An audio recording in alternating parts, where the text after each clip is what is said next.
Notre invité en plateau aujourd'hui a 45 ans, il est né à Uccle, mais il est aujourd'hui bien installé à Evere. C'est une commune dont il est le bourgmestre faisant fonction depuis 2 ans maintenant. Et en parallèle à cette fonction mayorale, il occupe également la place de chef de groupe au Parlement bruxellois pour le compte du Parti socialiste.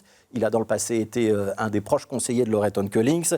Il a également été vice-président du conseil d'administration de la STIB. Nous accueillons Ridouane Chahid. Bonjour Ridouane Chahid, merci d'être avec nous et de prendre place à ce pupitre. On va parler mobilité tout à l'heure, mais je voudrais qu'on commence par un sujet qui a provoqué une petite élévation de température au sein de la majorité bruxelloise. C'était jeudi lorsque Defi a annoncé le dépôt d'une proposition d'ordonnance pour interdire l'abattage sans étourdissement en région bruxelloise. Est-ce que vous êtes un tonton flingueur, Ridouane Chahid ? Ah non, pas du tout. Je veux juste qu'on respecte la déclaration du gouvernement, un contrat qui a été signé entre différents partenaires de la majorité en juillet 2019, dans lequel il n'était pas prévu de discuter de ce sujet-là. Malgré tout, Bernard Clerfailly est venu au gouvernement avec un texte, il s'est fait recaler et maintenant on nous le dépose au Parlement et c'est assez cocasse parce que c'est Defi, donc l'ancien FDF, qui avec Groen, le VLD et avec le Vlaams Belang et la NVA, qui vont aujourd'hui nous présenter ce texte et essayer de nous le faire voter. Alors, c'est un peu inquiétant. Quand j'ai dit tonton flingueur, on comprend dans vos propos un certain agacement. La première réaction, c'était de dire la responsabilité des tensions éventuelles qui pourraient naître dans la majorité sera de la responsabilité de Defi. Il fut un temps où la voix de ce parti faisait de lui un partenaire crédible, fiable et responsable. Peut-être que ce temps est révolu. Ouais. Vous êtes vraiment en colère, là, ou pas ? C'est-à-dire que je constate qu'aujourd'hui, la loyauté et la fiabilité d'un partenaire de majorité peut être remise en cause pour des raisons, on ne sait pas lesquelles, peut-être stratégiques, peut-être parce qu'il y a une nouvelle vision au sein de Defi, on ne le sait pas, les mois et les semaines à venir vont nous le dire. En tout cas, moi j'ai lu le président de Defi il y a quelques jours, il y a une dizaine de jours dans un journal, qui disait que pour que Defi existe et puisse trouver sa place, il faut être clivant. Et donc je comprends de Defi... Donc vous suspectez une démarche électoraliste ? Suspecte. C'est le président de Defi qui dit lui-même qu'il veut être clivant. On va regarder une réaction d'Emmanuel Debock à vos propos de jeudi. Il n'est pas déloyal ni irresponsable de mettre ce sujet de l'étourdissement avant abattage sur la table.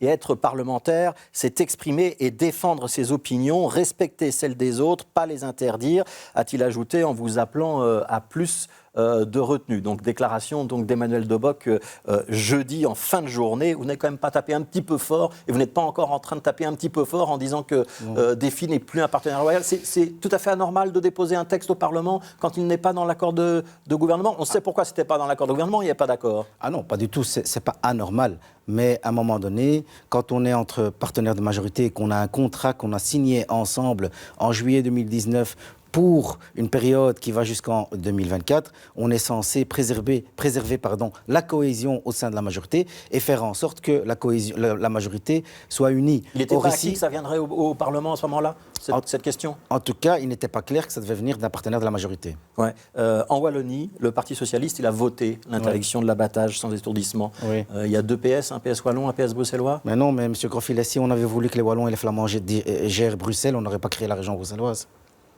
Donc il y a 2 opinions publiques et 2 manières de faire différentes. Mais Bruxelles n'est pas la Wallonie n'est pas la Flandre, et la Flandre n'est pas Bruxelles. Nous sommes une région à part entière, autonome. Il y a des divergences de vues avec les Wallons et les Flamands sur un certain nombre de sujets, comme la mobilité, comme le logement. Et donc il n'est pas anormal qu'à Bruxelles, à un moment donné, on ait une position qui soit différente. La proposition d'ordonnance, elle est maintenant déposée. Elle va être débattue, il faudra passer au vote, ou vous allez essayer de vous opposer au vote ? Ah non, pas du tout. On va prendre débat. On va expliquer pourquoi on est contre, on va demander des auditions et on va aller très loin dans la discussion de ce débat et démontrer que tout ce qui est proposé est une hypocrisie sans nom. Ouais. Parce que venir nous dire aujourd'hui qu'on va interdire l'abattage rituel, mais qu'on va toujours pouvoir acheter de la viande halal et cachère, quelle est l'utilité, en réalité, du dépôt de cette ordonnance ?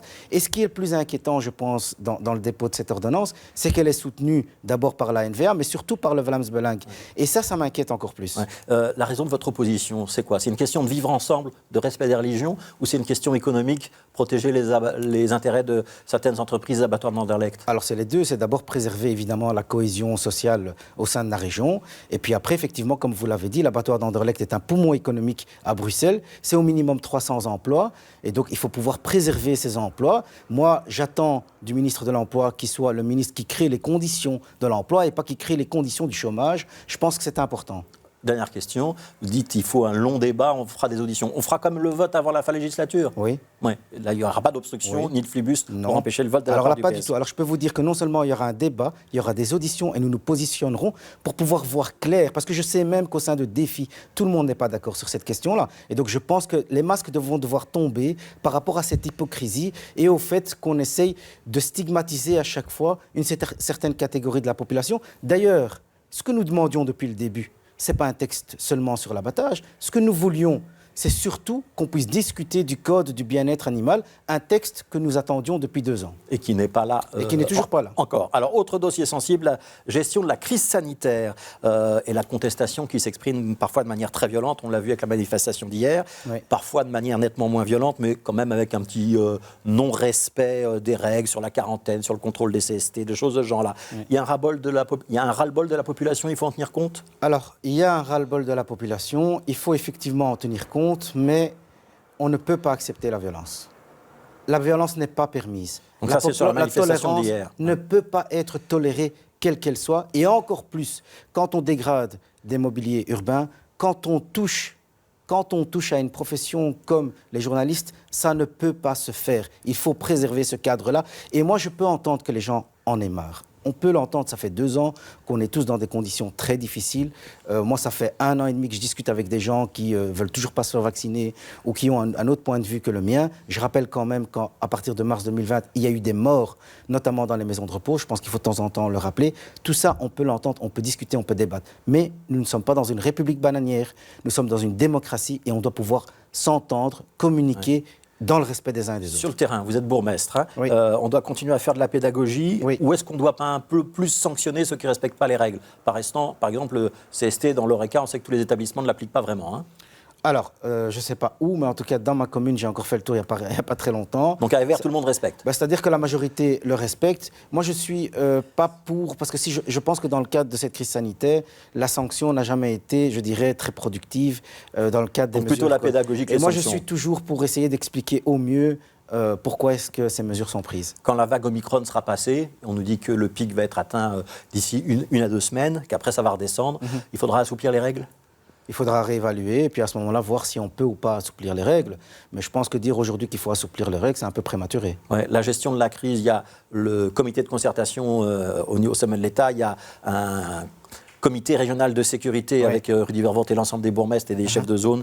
À Bruxelles, ça marche bien? C'est une bonne articulation? Oui, ça marche assez bien. Alors, dernière actualité qu'on voudrait aborder avec vous, Ridwan Chahid. Le conflit entre les taxis et Uber, avec une ordonnance provisoire qui a été adoptée, c'est la fameuse ordonnance Sparadrap. Elle ne permet pas aux chauffeurs qui ont une licence wallonne ou flamande de circuler actuellement à Bruxelles. Ils ont manifesté ce matin. On va écouter un de leurs représentants, c'est Fernando Redondo. On arrête tout de suite les saisies. De 1, de 2, qu'on permet à toutes les licences wallonnes et flamandes de pouvoir continuer avec un pass jusqu'au plan taxi. Si aujourd'hui on n'a pas de satisfaction et qu'on continue les saisies, eh bien à partir de demain matin, nous allons continuer, mais cette fois-ci plus une manifestation, mais on va bloquer Bruxelles. Alors il y a de la colère, il y a de l'émotion, vous la comprenez ou pas? Non. Non. Non. Vous êtes insensible à la colère et la détresse de ces chauffeurs de plateforme? Je ne suis pas insensible. Vous me demandez si je la comprends. Je vous dis que je ne la comprends pas pour la bonne et simple raison que pour moi, je ne vois pas pourquoi le gouvernement bruxellois devait prendre des mesures pour des licences qui n'ont pas été octroyées par ce même gouvernement bruxellois. Donc il y a un peu une certaine illogique dans le raisonnement. Pour moi, les licences wallonnes et les licences flamandes doivent être régies par ces gouvernements-là et pas par le gouvernement bruxellois. D'ailleurs, il n'est pas compétent pour le faire. Mais donc ça veut dire que pour circuler à Bruxelles, un chauffeur d'une plateforme, il doit impérativement avoir une licence bruxelloise et rien d'autre? Mais pour moi, c'est la logique même. C'est le gouvernement bruxellois. À un moment donné, il légifère pour les professions qui sont sur son territoire.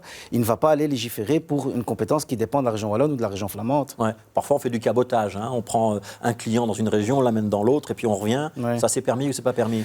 Expliquez-moi pourquoi les taxis bruxellois, quand ils déposent à l'aéroport de Bruxelles National, doivent revenir à vide et ne peuvent pas charger des clients à l'aéroport de Bruxelles National depuis des années, alors que la région bruxelloise n'arrête pas de le demander. Ouais. Une dernière question quand même, parce que dans ces chauffeurs qui ont des licences wallonnes ou flamandes, il y a des Bruxellois. Oui. Et parfois des Bruxellois qui ont une famille à nourrir, qui ont un emprunt à rembourser parce qu'ils ont voulu s'acheter une voiture pour pouvoir travailler. Il y a une solution, une porte de sortie pour eux ou pas? La solution serait qu'ils demandent une licence bruxelloise, comme le prévoit Mais ça, il l'ordonnance faudra Paradra. attendre le plan taxi définitif, donc plusieurs mois. Ils peuvent déjà faire la demande dans le cadre de l'ordonnance Paradra. Merci beaucoup, Ridouane Chahid. Merci d'avoir été notre invité.